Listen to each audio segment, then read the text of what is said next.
दोस्तों, शांति की बात करते करते ट्रंप ने अचानक आग में घी डाल दिया है।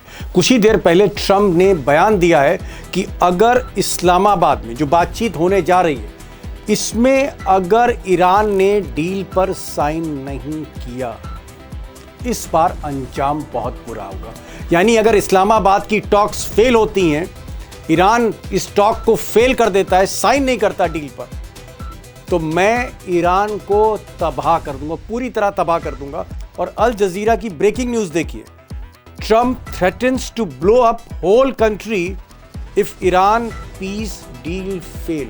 यानी अगर डील फेल हुई तो फिर ईरान को बर्बाद कर दूंगा। उधर ईरान की सरकार का कहना है कि बंदूक सामने रखकर कोई बातचीत नहीं हो सकती। अगर ट्रंप चाहते हैं कि डील कामयाब हो तो 2 कदम उन्हें भी पीछे हटना होगा, उन्हें भी कहीं कहीं झुकना पड़ेगा, फ्लेक्सिबल होना पड़ेगा। लेकिन ईरान की जो इस्लामिक सेना है, उसने 2 कदम आगे बढ़कर कहा कि डील हमारी ही शर्तों पर होगी। डील जो होगी इस्लामाबाद में, वो ईरान की शर्तों पर होगी। और अगर ट्रंप को शर्तें मंजूर नहीं हैं तो हम दोबारा जंग लड़ने के लिए फिर से तैयार हैं। बिस्मिल्लाहिर्रहमानिर्रहीम। सियासतमदारान खबीस व कूदककश अमेरिकाई सहयोनी। उधर ईरान की जो सरकारी मीडिया है, सरकारी मीडिया एजेंसी है प्रेस टीवी, उसने एक इम्पॉर्टेंट बयान जारी किया है IRGC के हवाले से, इस्लामिक सेना के हवाले से, और कहा है कि IRGC के कमांडर यानी इस्लामिक सेना के कमांडर ने बयान दिया है कि मिसाइलों का नया स्टॉक अब तैयार है, पूरी तरह से तैयार। यानी एक मैसेज दिया जा रहा है ट्रंप को कि चाहे ड्रोन हो, चाहे बैलिस्टिक मिसाइल हो, नया स्टॉक तैयार है और हम युद्ध के लिए पूरी तरह से फुल रेडी हैं। ये मैसेज दिया जा रहा है और तस्वीरें भी जारी की हैं प्रेस टीवी ने। अब दोस्तों, जो चौंकाने वाली बात यह है कि एक तरफ ट्रंप बंदूक सामने रखकर धमकी दे रहे हैं ईरान को कि डील फाइनल करो, अगर डील फेल हुई तो बदला लूँगा, तबाह कर दूंगा। और दूसरी तरफ वही ट्रंप उसी समय अपने उपराष्ट्रपति vice president of America JD वांस को इस्लामाबाद भेज रहे हैं। साथ में ट्रंप अपने दामाद को भेज रहे हैं। दामाद के अलावा जो ट्रंप के पुराने दोस्त, जिनके साथ ट्रंप प्रॉपर्टी डीलिंग करते थे, बड़े खास दोस्त हैं, स्टीव विटकॉफ, उनको भी भेज रहे हैं इस्लामाबाद कि जाइए बात करिए ईरान से। अब ईरान की टीम कब पहुंचती है तो आने वाले समय में ही पता लगेगा। लेकिन सवाल है कि क्या ट्रंप मौका देंगे ईरान को, अपनी शर्तें रखें, एक सही एनवायरनमेंट में बातचीत हो, क्या इस तरह का मौका वो देंगे, या फिर वो बौखलाहट में खुद ही डील को फेल कर देंगे। सवाल इस बात का है कि क्या इस बार इस्लामाबाद में डील फाइनल होगी या डील टूटेगी, जंग फाइनल होगी। अब बड़ा सवाल है और मैं जानना चाह रहा था कि इस वक्त ईरान में जनता का मूड क्या है, इस्लामिक सेना का मूड क्या है, वहाँ पर जो जेनजी है, जो वहाँ की जो यंग जनरेशन है, उसका मूड क्या है। और इसलिए मैंने ईरान बातचीत करी। ईरान के जो कुम शहर है, बड़ा शहर है कुम शहर, वहाँ पर मैंने प्रोफेसर ज़मीर साहब से बात करी और उनसे कहा कि आप लाइव आइए और बताइए कि ईरान इस वक्त क्या सोच रहा है, खासकर इस डील के बारे में क्या सोच रहा है, सरकार क्या सोच रही, इस्लामिक सेना क्या सोच रही, मुस्तबा खामनाई का निज़ाम वो क्या सोच रहा है। सुनिए आप, कुम शहर से, ईरान से सीधे लाइव हो रहे हैं प्रोफेसर ज़मीर अब्बास। पहला सवाल ज़मीर साहब, पहला सवाल ये है कि ट्रंप ने फिर कहा है कि देखिए हम बातचीत के लिए तैयार हैं, हमारी टीम जिसमें उपराष्ट्रपति हैं इस्लामाबाद पहुंच रहे हैं, हम ईरान का इंतजार कर रहे हैं। और एक चीज उन्होंने बाद में कही कि अगर इस बार भी ये टॉक फेल होती हैं, ईरान पीछे हटा, दस्तखत नहीं किए डील पर, तो इस बार मैं ईरान को उड़ा दूंगा, तबाह कर दूंगा, इतना बम्बार्डमेंट करूंगा, ये उन्होंने कहा है। जी शुक्रिया बहुत बहुत दीपक जी। कई बार कह चुके हैं, जो गरजते हैं वो बरसते नहीं हैं, जो भौंकते हैं वो काटते नहीं हैं। ठीक है, तो अगर इनको वाकई तौर पर अगर इनमें दम होता और अगर वाकई ईरान पर वो कर सकते जो ये करना चाह रहे हैं, तो ये रुकते नहीं। ये हमने देखा गाजा में इन्होंने क्या हालत कर दी गाजा की, और वहां की जनता की क्या हालत कर दी, वहां के बच्चों की, औरतों की क्या हालत कर दी। तो अगर ये कर सकते तो ये रुकते नहीं। ये क्यों नहीं कर रहे हैं? इसलिए नहीं क्योंकि ये बहुत इंसान अच्छे हैं, नहीं, इनको ये पता है कि जब ये मारेंगे तो ईरान पलट के मारेगा। और ईरान का ऑफिशियल स्टैंड ये है, उनकी मिलिट्री का ऑफिशियल स्टेटमेंट ये है कि अगर हमारे ऊपर ऐसे हमले हुए तो पूरे अरब देश के अंदर कोई देश में कोई इंफ्रास्ट्रक्चर बाकी नहीं रहेगा और पूरी दुनिया ऑयल और गैस को तरस जाएगी। ये ईरान का ऑफिशियल स्टैंड है कि अगर तुम हमें मारोगे, हम डूबेंगे तो तुम्हें ले डूबेंगे सनम। पूरी दुनिया की इकोनॉमी तबाह हो जाएगी। ऐसा नहीं होगा कि ईरान तकलीफ में रहेगा और बाकी सब आराम से रहेंगे, वो जमाना खत्म हो गया। तो ईरान को नहीं मार रहे हैं क्योंकि वो नहीं मार सकते और वो ये जानते हैं कि ईरान जवाब दे सकता है और ईरान मुंह तोड़ जवाब देगा, ये उनको क्लियर है, इसलिए ईरान पे हमला नहीं कर रहे हैं। बाकी ये धमकियां तो कम से कम 440 बार वो दे चुके हैं और 440 बार यू टर्न भी मार चुके हैं और पूरी दुनिया के सामने जलीलो खार भी हो चुके हैं। अब इनकी बात की कोई वैल्यू नहीं रही। नहीं, लेकिन जमीर साहब आप कह रहे हैं कि ईरान जो है इस बार अगर युद्ध होता है तो इस बार डबल ताकत से हमला करेगा, दोहरी ताकत से हमला करेगा। मतलब जो अभी हमने देखा वो ट्रेलर है, पिक्चर आना बाकी है। लेकिन ट्रम्प के जो उनके जो खुद ट्रम्प और ट्रम्प के जो सहयोगी हैं वो ये कह रहे हैं कि भाई असला बारूद जो है 75% खत्म हो चुका है ईरान का। वो कह रहे हैं कि जो मिसाइलें हैं वो बहुत कम रह गई हैं। तो ऐसी परिस्थितियों में जब मिसाइल कम है, ड्रोन्स कम है, असला बारूद कम है, कम हो गया है, क्योंकि काफी कुछ जंग में आपने खर्च किया है, तो ऐसी स्थिति में फिर आप कैसे कह रहे हैं कि हम डबल पावर से अटैक करेंगे? देखें, खुद CNN की एक रिपोर्ट है, उन लोग ये कह रहे थे कि ईरान ने जितने ड्रोन्स मारे हैं उससे ज्यादा ड्रोन्स ईरान ने इतने ही टाइम में बना लिए हैं, क्योंकि ईरान के पास आपने उतने ड्रोन ईरान बना के लिए? उतने ड्रोन उससे ज्यादा बना। ईरान के पास सब खुद मैन्युफैक्चर करता है, ईरान किसी से खरीदता थोड़ी ना है, तो ईरान का सब होम प्रोडक्शन है। तो ये खुद वेस्टर्न रिपोर्ट्स कह रही हैं कि जितनी ड्रोन मारा है उससे ज्यादा ड्रोन ईरान ने ऑलरेडी बना लिया है और ईरान के पास मिसाइल्स इतनी हैं कि ईरान अगर हर रोज 100 मिसाइल मारे और 10 साल तक भी मिसाइल मारता रहे तो भी ईरान की मिसाइल खत्म नहीं होगी। अगर ईरान की मिसाइल खत्म हो गई होती तो ये बात नहीं करते, ये क्यूबा की तरह घेर लेते, ये वेनेजुएला की तरह दाखिल आ जाते। ये इनको पता है कि ईरान मुंह तोड़ जवाब देगा, दंदान चिकन जवाब देगा, ऐसा देगा जवाब कि इन लोग कभी खड़े नहीं हो पाएंगे, इसलिए नहीं आ रहे ईरान। ये क्लियर है, उनके लिए भी क्लियर है, ईरान के लिए भी क्लियर है। एक चीज और बताइए कि भाई अगर बार बार ये स्टेटमेंट आ रहा है और मुस्तफा खामनाई साहब की तरफ से भी आ रहा है, आपके जो स्पीकर हैं, ईरान के स्पीकर यानी जो मजलिस के पार्लियामेंट के स्पीकर हैं, बहुत सीनियर लीडर मोहम्मद गालिबाफ, वो भी कह रहे हैं कि भाई हम बातचीत के लिए तैयार हैं। आपके जो राष्ट्रपति हैं पेजेश्कियान, वो भी कह रहे हैं कि साहब हम बातचीत करना चाहते हैं। तो जब ईरान बातचीत के लिए तैयार है तो फिर आपने हॉर्मुज की खाड़ी फिर क्यों बंद कर दी? उसको खोल दीजिए फिर। पहले तो खोला ही था आपने, फिर बंद कर दिया। ईरान ने हॉर्मुज खोला, कब खोला? जब ईरान की शर्त अमेरिका ने मान लिया कि लुबनान में इजराइल को जबरदस्ती सीज फायर पर मजबूर कराया ईरान ने। पहली बार ऐसा हुआ है कि इजराइल को अमेरिका ने बोला है सीज फायर करो and you are prohibited from attacking Lebanon. यानी उसको ऐसे बोला है जैसे कोई बच्चे को बोला जाता है और उसका प्रेसिडेंट उस मीटिंग में था ही नहीं सीज फायर के। यानी ईरान ने अपनी ताकत इतनी बता दी कि इजराइल का सीज फायर भी करके बता दिया। फिर ईरान ने कहा हम खोल देंगे हॉर्मुज, लेकिन ये शर्त के साथ कि आप अपना ब्लॉकेड खोलें। तो ईरान ने अपना ब्लॉकेड खोला और अमेरिका ने अपना ब्लॉकेड नहीं खोला। तो ईरान ने कहा ठीक है, तुमने अपना ब्लॉकेड नहीं खोला तो पे ईरान जंग जीता हुआ है तो हमारी शर्त चलेगी, अमेरिका की शर्त नहीं चलेगी। और जो आपने ऑडियो सुना होगा जो ईरान की नेवी वाला बहुत वायरल हो रहा है, जहां पर ईरान की नेवी के कमांडर ने ऑडियो में कहा कि we will open the Hormuz with the order of Ayatollah Mojtaba Khamenei, not by some idiot who is posting on social media. तो ईरान के लिए क्लियर है कि हॉर्मुज तब खुलेगा जब ईरान की शर्तें मानी जाएंगी। अगर शर्तें नहीं मानी जाएंगी तो हॉर्मुज नहीं खुलेगा।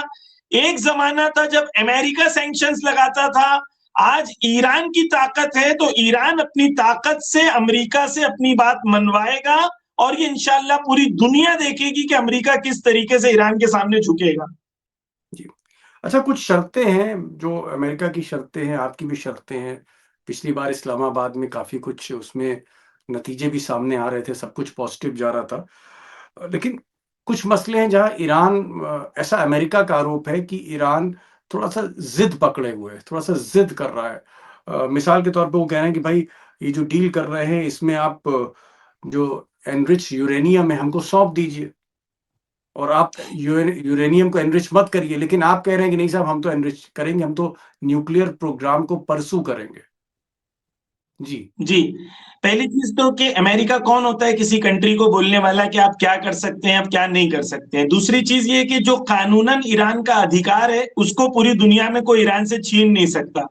तीसरी चीज़ ये है कि ईरान का जो यूरेनियम एनरिच्ड है, वो एनपीटी से ईरान ने साइन किया है और कानून के तहत ईरान कर रहा है। चौथी चीज़ ये है कि जो ईरान अगर अपने कानूनी अधिकार के हिसाब से अगर न्यूक्लियर एनरिचमेंट कर रहा है, तो कोई दुनिया में उसे रोक नहीं सकता। और स्पेशली वो मुल्क जिसने न्यूक्लियर बॉम्ब का इस्तेमाल किया है दूसरे मुल्क के ऊपर, उसके पास क्या अधिकार है कि किसी कंट्री को बोले कि तुम न्यूक्लियर नहीं बनाओ। तो ईरान के लिए क्लियर है कि एनरिचमेंट जो है, जो साइंस एंड टेक्नोलॉजी उसकी है, वो फ्यूचर है, दुनिया उस पे चलेगी क्योंकि ऑयल खत्म हो जाएगा। दुनिया के अंदर न्यूक्लियर एनरिचमेंट आज से 100 साल के बाद सबसे बड़ी चीज होगी। तो उसकी साइंस और टेक्नोलॉजी ईरान कभी भी उसको गिव अप नहीं करेगा। और ईरान के फॉरेन मिनिस्ट्री के स्पोक्स पर्सन बकाई साहब ने कहा है कि जो एनरिच्ड यूरेनियम है वो हमारे लिए ऐसा है जैसी हमारी मातृभूमि है, जैसी हमारी मट्टी है। हम जिस तरीके से अपनी मट्टी किसी को नहीं दे सकते, वैसे ही एनरिच्ड यूरेनियम भी किसी को नहीं दे सकते। और ये जो अमेरिका कह रहा है कि हमें यूरेनियम एनरिचमेंट देने की बात हुई थी, कहा ये सरासर झूठ है। इस्लामाबाद में ऐसी कोई बात नहीं हुई थी और कभी भी हम अमेरिका को एनरिच्ड यूरेनियम नहीं देंगे। दूसरी चीज जो ईरान ने कहा शर्मा जी, कि देखिए आप आरागची साहब ने कहा कि भाई हमारे पास एनरिचमेंट है, यूरेनियम है, आपको शक है कि हम बम बनाएंगे। हम खुद कह रहे हैं हमें बम नहीं बनाना है, और अगर हम बम बनाना चाहते हैं तो दुनिया में कोई ताकत रोक भी नहीं सकती है हमें बम बनाने से। लेकिन हमारे इस्लामी सिद्धांत कहते हैं हम बम नहीं बनाना चाहिए। अभी आपको हमारे ऊपर शक है, तो उन्होंने एक प्रपोजल जो जेनीवा में बात चल रही थी कि काम करें सऊदी अरेबिया, अमेरिका और ईरान एक मिलके कमेटी बनाए, ईरान में जितना एनरिच्ड यूरेनियम है उसको इन लोग डाइल्यूट करें और उसको उस लेवल पे लेके आ जाए जिसपे वो लेवल जो इनके लिए एक्सेप्टेबल है, के अंदर जो भी यूरेनियम हो और एनरिचमेंट हो और न्यूक्लियर एक्टिविटीज हो, वो सऊदी अरेबिया, अमेरिका और ईरान मिलके देखें, उसके ऊपर सबकी निगरानी हो। इससे आपको ये कॉन्फिडेंस आ जाएगा कि भाई हम न्यूक्लियर बम नहीं बना रहे। तो हम आपके कॉन्फिडेंस को तो गेन करने तैयार हैं, लेकिन अपनी इज्जत और गैरत का सौदा करने को तैयार नहीं है। ये ईरान के लिए क्लियर ईरान का स्टैंड है। अब देखिए भाई ज़मीर साहब, क्या होता है ना, जब टेबल पर बैठ के बातचीत होती है तो उसमें भाई आपका अलग पॉइंट ऑफ व्यू है, अमेरिका का अलग पॉइंट ऑफ व्यू है। अब ट्रम्प साहब की तो उम्र भी है, थोड़ा-सा मिजाज भी थोड़ा अक्खड़ है। अब वो कह रहे हैं कि आप बम बना सकते हैं, आप कह रहे हैं कि हम सब बिजली बनाएँगे। अब बिजली बनाएँगे या बम बनाएँगे, भाई माल तो वही है ना। आलू की सब्जी आप टमाटर के साथ बनाएँगे या बैंगन के साथ बनाएँगे, आलू तो आपके पास है। वो आलू माँग रहे हैं आपसे। जी, दे दीजिए ना। तो आलू मेरा है, आलू मेरा है, सब्जी मेरी है, घर मेरा है, किचन मेरा है। तुम कौन होते हो बोलने वाले कि भाई आलू बनाओ, सब्जी बनाओ, मेरा जो दिल करेगा वो मैं बनाऊंगा। आप सिर्फ ये बोल सकते हैं कानूनन तौर पर आप आलू नहीं खा सकते, तो मैं कहूंगा भाई ठीक है, कानूनन ये है कि मैं आलू नहीं खाऊंगा। लेकिन आप बोले नहीं मेरी दादागिरी है कि तुम्हें आलू की ही सब्जी खानी होगी, इसी तरीके से खाना होगा, तो हम कहेंगे कि आप कौन हो बोलने वाले। आप अपने घर पे जाओ, आलू जी। बनाना है आलू बनाओ, चिप्स बनाना है चिप्स बनाओ। चलिए खैर, एक और मसला है, वो भी बड़ा इम्पोर्टेंट है ज़मीर साहब, वो है पाबंदियाँ। जो ईरान पर पाबंदियाँ लगी हैं, सैंक्शंस लगी हैं, जिसकी वजह से आप कारोबार नहीं कर पाते। अपने तेल को, अपने गैस को, अपने बाकी जो मिनरल्स हैं, मेटल्स हैं, उनको आप इंटरनेशनल रेट पर नहीं बेच पाते हैं। आपको चाइना को कम दाम पे बेचना पड़ता है, या भारत को भी आप तेल देते हैं, जिसको भी आप तेल देते हैं कम दाम पे देते हैं। तो सैंक्शंस लगे हुए हैं। अमेरिका कह रहा है कि साहब हम सैंक्शंस हटाएँगे, आप डील पे साइन करिए, आप दस्तखत करिए, आगे बढ़िए, कलम पकड़िए, दस्तखत करिए, साइन करिए, हम जो है एक एक करके हम आप पर पाबंदी हटाएंगे। अब आप कह रहे हैं कि नहीं साहब, एक एक करके नहीं, इकट्ठा हटा दो, इमीडिएट कर दो। तो इसमें थोड़ा-सा क्या ईरान फ्लेक्सिबल हो सकता है, या ईरान का कहना है कि नहीं, पाबंदी हटेगी तो पूरी हटेगी, ए टू ज़ेड हटेगी? दीपक जी, देखें, आप एक जगह जाते हैं घर खरीदने, ठीक है? और आप कहते हैं भाई मुझे घर चाहिए। सामने वाला बंदा, आप उसको ट्रस्ट करते हैं, उसने कहा मिसाल के तौर पर 50 लाख में, आपने कहा 48 लाख, ठीक है? तो उसने कहा भाई ठीक है चलो 49 लाख में डन कर देते हैं। कहा भाई एडवांस कुछ दे दो, तो आपने, क्योंकि आप उस पर ट्रस्ट करते हैं, आपने 1 लाख रुपए निकाल के एडवांस दे दिया, कहा भाई एडवांस है, ठीक है? और एक छोटे से पेपर पे लिख के ले लिया भाई कि 1 लाख रुपए एडवांस दे दिया है। भाई किसी ने कहा नहीं कोर्ट में चलो, आपने कहा नहीं भाई इसमें मैं ट्रस्ट करता हूं। लेकिन एक चीटर है, गली का गुंडा है, आप उससे उससे डील करने गए, उसने आपको उसने 100 बार आपके साथ चीटिंग कर चुका है, दुनिया के साथ चीटिंग कर चुका है, अब आप उससे घर खरीदने गए हैं, उसने कहा भाई ये 10 लाख रुपए का है, जबकि उसके मार्केट रेट 50 लाख है, तो भी आप उसको बोलेंगे पहले कोर्ट में चलो, लेटर करो, साइन करो, तब मैं तुमसे लूंगा। अमेरिका एक ऐसा गुंडा है जिसने 2015 में ईरान ने JCPOA साइन कर दिया। ईरान ने कहा भाई ठीक है, हम आपके साथ, पूरी दुनिया के साथ साइन किया, उसने क्या किया, फाड़ के फेंक दिया। 2 बार ईरान नेगोशिएटिंग टेबल पे बैठा था, दोनों बार ईरान पर हमला कर दिया। अब अगर कोई अगर जाके उसकी बात मान ले और कहे कि भाई आज मेरी बात मान लो, कल मैं तुमको दूंगा, तो बेवकूफी इंसान होगा। और ईरान जो है, खुद ट्रंप कहता है कि डिप्लोमेसी में इन लोग हमसे बहुत आगे हैं। तो अगर ट्रंप ये कहता है तो ईरानी को इतना तो समझ में आता है, जिसकी सिविलाइजेशन 7000 साल पुरानी है, और जिसने यूनाइटेड नेशंस के लॉज, जेनीवा वाले लॉज 3000 5000 साल पहले लिखे थे, उनको इतना तो समझ में आता है कि डिप्लोमेसी में कैसे बात की जाती है। नकद का सौदा होगा, यहाँ कोई चीज बात की नहीं होगी, दो लो, बाकी कोई बात नहीं है। अमेरिका पे कोई भरोसा नहीं है, और अमेरिका पे किसी को करना भी नहीं चाहिए भरोसा। अब साहब, आसिम मुनीर की मेहनत में आप मतलब पानी फेर रहे हैं। तो अब बेचारे आसिम मुनीर साहब, मतलब वो लिफाफा लेके ट्रम्प का आपके पास पहुंचे, पैगाम लेकर आए, आपके यहाँ 2-3 दिन तक रहे, है ना? आपकी आर्मी से मिले, कालीबाफ से मिले, सारे लोगों से मिले। आप उनकी मेहनत पे पानी फेर रहे हैं। भाई मुनीर साहब का तो ख्याल रख लीजिए कुछ। अगर डील हो जाएगी तो बड़ा फायदा पाकिस्तान को होगा साहब। शर्मा जी, दोस्ती बनी रहे ये बहुत अच्छी बात है, लेकिन अपने अधिकार को कभी भी ईरान किसी के लिए भी अपने अधिकार को और अपने हक को जाया नहीं करेगा। और ईरान के लिए इंपॉर्टेंट है, जो जुल्म ईरान पर हुए हैं, जो प्री वॉर सिचुएशन, ईरान उस पर रेडी नहीं होगा कि दोबारा दुनिया उसको 27 फरवरी पे लाके रख दे। नहीं, ये वॉर खत्म होगा तो एक नई दुनिया बनेगी, नया कानून बनेगा, और उस सैंक्शन को अब दुनिया नहीं लगाएगी, अब ईरान लगाएगा। अब ईरान कहेगा कि अगर तुमने ये नहीं माना तो यूरोप की कश्ती नहीं जाएगी, अब स्वीडन की कश्ती नहीं जाएगी, ईरान सैंक्शन लगाएगा। अमेरिका के सैंक्शन लगाने के और यूरोप के सैंक्शन लगाने के जमाने चले गए, अब ईरान उन पर सैंक्शन लगाएगा जो उनके खिलाफ खड़ा होगा। ये एक नई दुनिया है, आहिस्ते आहिस्ते दुनिया एक्सेप्ट कर लेगी, और दुनिया को मानना पड़ेगा कि ईरान एक पावर है, और उसके साथ उसी तरीके से डील करना पड़ेगा जो एक पावरफुल कंट्री के साथ डील किया जाता है। चलिए साहब, दूसरे दौर की बातचीत अब लग रही है शुरू हो जाए, क्योंकि उन्होंने कहा कि हमारे वाइस प्रेसिडेंट जो ट्रंप साहब के हैं, ट्रंप साहब के दामाद, ट्रंप साहब के एक और दोस्त हैं जो उनके समय के प्रॉपर्टी डीलर हैं, स्टीव विटकॉफ, ये सब लोग इस्लामाबाद पहुंच रहे हैं। तो क्या मैं उम्मीद करूं ज़मीर साहब कि इस बार डील हो जाएगी, इस बार आप लोग दस्तखत कर देंगे ईरान का जो निज़ाम है, या बिना आपकी शर्तें जब तक नहीं मानी जाएंगी आप फिर टस से मस होने वाले नहीं है? मतलब आप कहेंगे जो हमारी शर्तें हैं वो पहले कबूल करिए, तब हम दस्तखत करेंगे, या कुछ फ्लेक्सिबिलिटी रहेगी? थोड़ा सा मैं झुका, थोड़ा सा वो झुके, थोड़े से। शर्मा जी, देखें, नहीं देखें, जब नेगोशिएशंस होंगे तो थोड़ा तो फ्लेक्सिबिलिटी होगी, इसमें तो कोई शक नहीं है। नेगोशिएशंस का मतलब ही होता है कि आप थोड़ी बात माने, वो थोड़ी बात माने, लेकिन कुछ रेड लाइंस हैं जो ईरान के होंगे, जो ईरान क्रॉस नहीं करेगा, ये क्लियर है। दूसरी चीज, एक लास्ट चीज मैं कहना चाहता हूं शर्मा जी, कि ईरान में पब्लिक का मूड जो इस वक्त है ना, आप जानते हैं लाखों की तादाद में रोज रात को लोग होते हैं पब्लिक में। जब आगा अराक्ची ने वो स्टेटमेंट ट्वीट किया कि भाई होर्मुज खुल गया है, तो पूरी रात में पब्लिक में इतना गुस्सा था कि तुमने खोला क्यों होर्मुज, जब तक हमारी तमाम शर्तें अमेरिका नहीं मान लिया, जब तक तुमने खोला क्यों। और पब्लिक में फिर पब्लिक के गुस्से को कंट्रोल करने के लिए यहाँ की नेशनल सिक्योरिटी काउंसिल ने एक स्टेटमेंट रिलीज किया। फिर कल रात को आगा कालीबाफ ने जाके 1 घंटे का इंटरव्यू दिया पब्लिक को समझाने के लिए कि भाई हम डिप्लोमेसी में तुम्हारे हक के लिए लड़ रहे हैं, वो जो हमने मिलिट्री में जीत हासिल की है उसको जर्रा बराबर हम कॉम्प्रोमाइज नहीं करेंगे। यानी पब्लिक का मूड ये है कि जंग हो तो हो।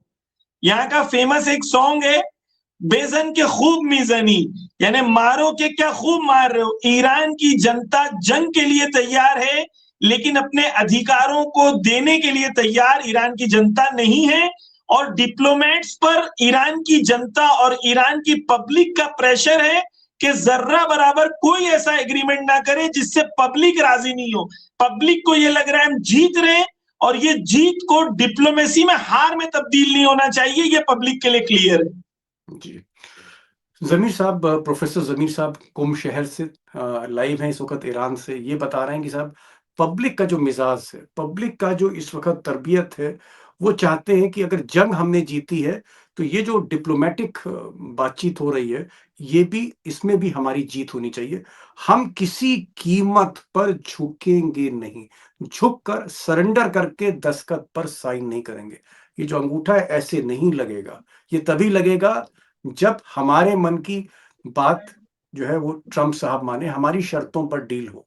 ये एक मिजाज है, देखते हैं क्या होता है, आगे होता है। एक बात जरूर है कि ट्रंप थोड़ा सा घबराए हुए हैं और घबराहट में कभी कभी बौखला भी जाते हैं।